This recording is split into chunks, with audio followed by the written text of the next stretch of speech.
mort subite de l'adulte, qu'on appelle également arrêt cardiaque, touche 40 000 personnes par an en France.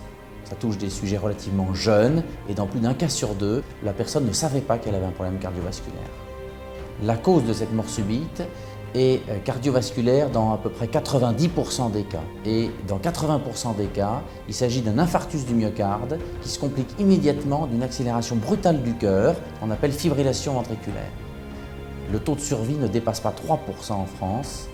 Pour information, il est de plus de 20% à Seattle aux États-Unis. Chaque année, à Paris et dans la Petite Couronne, il y a entre 3 000 et 3 500 arrêts cardiaques qui sont pris en charge par la Brigade des sapeurs-pompiers et par le SAMU. Sur ces 3 000 personnes, seulement 400 environ arriveront en réanimation polyvalente, mais seulement 150 environ seront survivants. Alors mon fils avait 36 ans, c'était le jour de son anniversaire. Il était marié depuis 10 ans, père de famille de 2 petits-enfants. Après son repas, il ne s'était pas senti bien, il avait donc décidé de rentrer chez lui. Et en arrivant, il avait vomi. Et elle était en train de faire le gâteau d'anniversaire avec les 2 petits. Tout à coup, à 3h, il devait être 3h15, je vois le portable de ma belle-fille s'afficher. Je la prends au téléphone et elle me dit « Voilà, Vincent est en train de faire un malaise. Mon bureau est tout près de leur appartement, disons à 5 minutes à pied. » Donc immédiatement, je suis partie. Et quand je suis arrivée, Vincent il avait déjà perdu connaissance. Elle-même était au téléphone avec les pompiers qu'elle avait appelés. Après, on était au téléphone avec le médecin régulateur qui essayait de nous expliquer comment on devait faire le massage cardiaque. Donc moi j'ai commencé, puis après c'est tellement fatigant que j'ai alterné avec ma belle-fille. Non, j'ai jamais eu de formation au massage cardiaque. Donc quand les pompiers sont arrivés, on a laissé tout de suite la place et nous on est restés dans le salon à côté en espérant que le miracle arrive. Mais voilà, ça a duré peut-être un quart d'heure avant qu'ils ont fait venir le médecin, mais à partir du moment où ils ont demandé au médecin de venir, je pense que c'était pour signer le certificat de décès.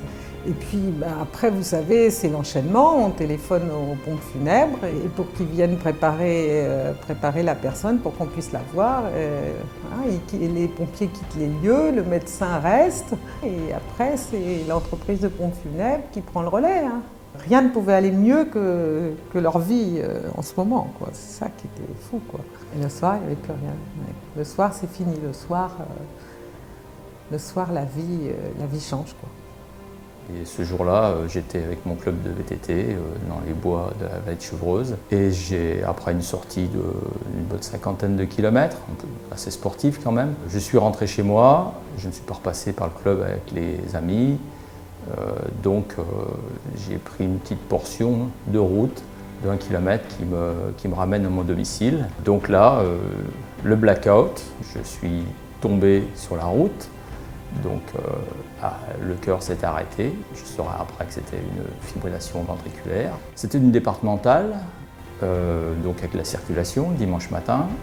Et les voitures se sont arrêtées et il s'est trouvé que dans ces voitures, notamment dans les premières, il y avait une ancienne urgentiste, psychiatre, qui bien sûr a été intervenue immédiatement, a certainement appelé le secours, je ne sais pas, mais a commencé à me prodiguer les massages cardiaques. Alors, rapidement aidé par un pompier qui était lui aussi de passage, donc deuxième chance. Le camion des pompiers est arrivé. J'ai eu 2 défibrillations avec un défibrillateur. Au bout de, je ne sais pas, on m'a raconté après, ou je l'ai lu dans les comptes rendus, 20 minutes, on m'a transporté au service de réanimation à Pompidou. Pour mon cas personnel, j'ai eu beaucoup de chance. Si personne n'est là, on est mort instantanément, c'est fini. Peut-être pas que le fait du hasard. Je retiens quand même qu'on pourrait sauver peut-être beaucoup plus de gens si tout le monde savait faire un massage cardiaque de façon à intervenir en attendant les 10 minutes ou le quart d'heure. Parce que tout le monde aura le réflexe d'appeler les pompiers, mais le temps qu'ils arrivent, les pompiers, même s'ils sont à côté, je pense qu'en 10 minutes, il n'y a plus d'irrigation. Et même s'ils arrivent à vous réveiller, je crois que je ne me serais pas réveillé dans le même état, quoi. Face à cet important problème de santé publique qui est responsable par an de plus de 10 fois le nombre de décès par accident de la route. Nous avons donc décidé de créer ce centre d'expertise mort subite qui, avec cette approche transdisciplinaire, réunira les expertises, les expériences et les compétences de chacun autour de 3 axes principaux: les soins, l'enseignement et la recherche.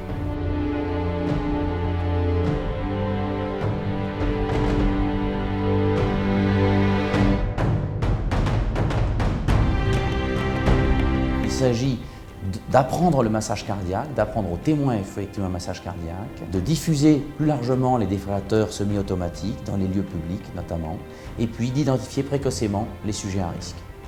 La mort subite est un problème qui touche les pompiers, le SAMU, les réanimateurs, les cardiologues, mais également les médecins généralistes, les psychologues, les spécialistes de santé publique, bref, beaucoup de gens qui jusqu'à présent travaillaient de manière plutôt séparée. Le but de ce centre d'expertise mort subite est, à travers une approche transdisciplinaire, de faire travailler ensemble l'ensemble des participants et de partager les expériences, les compétences et les expertises.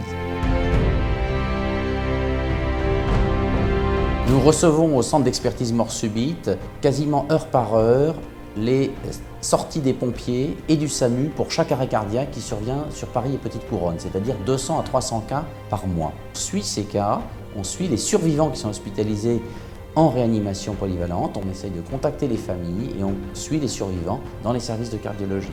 Pour les familles qui sont identifiées comme étant potentiellement à risque, on propose des consultations à l'hôpital européen Georges Pompidou, voire si besoin des hospitalisations de jour avec un bilan spécialisé orienté vers la pathologie qu'on suspecte dans cette famille. On abordera également le problème sociologique afin de comprendre pourquoi il y a cette réticence à effectuer un massage cardiaque quand quelqu'un tombe dans la rue. Et la compréhension de cette réticence et des freins sociologiques permettra de proposer des campagnes d'information adaptées. À côté de la prise en charge de la mort subite et des soins, nous développons de manière importante l'enseignement concernant les connaissances sur la mort subite et les gestes qui sauvent.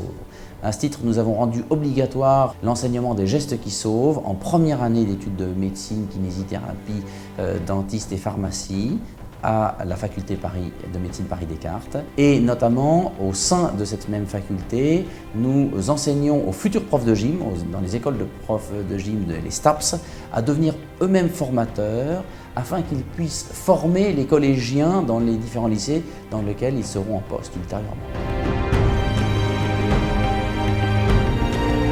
Nous avons développer des approches en population, des études épidémiologiques, une grosse étude, l'enquête prospective parisienne qui va suivre 10 000 sujets pendant plus de 25 ans afin d'identifier précocement des marqueurs qui pourraient permettre d'identifier des gens à risque. Et puis nous recherchons également si des mutations génétiques pourraient exister, favoriser la survenue d'une mort subite dans certaines familles. Et c'est la raison pour laquelle nous avons collecté du sang chez 2000 personnes qui ont fait une mort subite grâce à l'action des SAMU dans toute la France.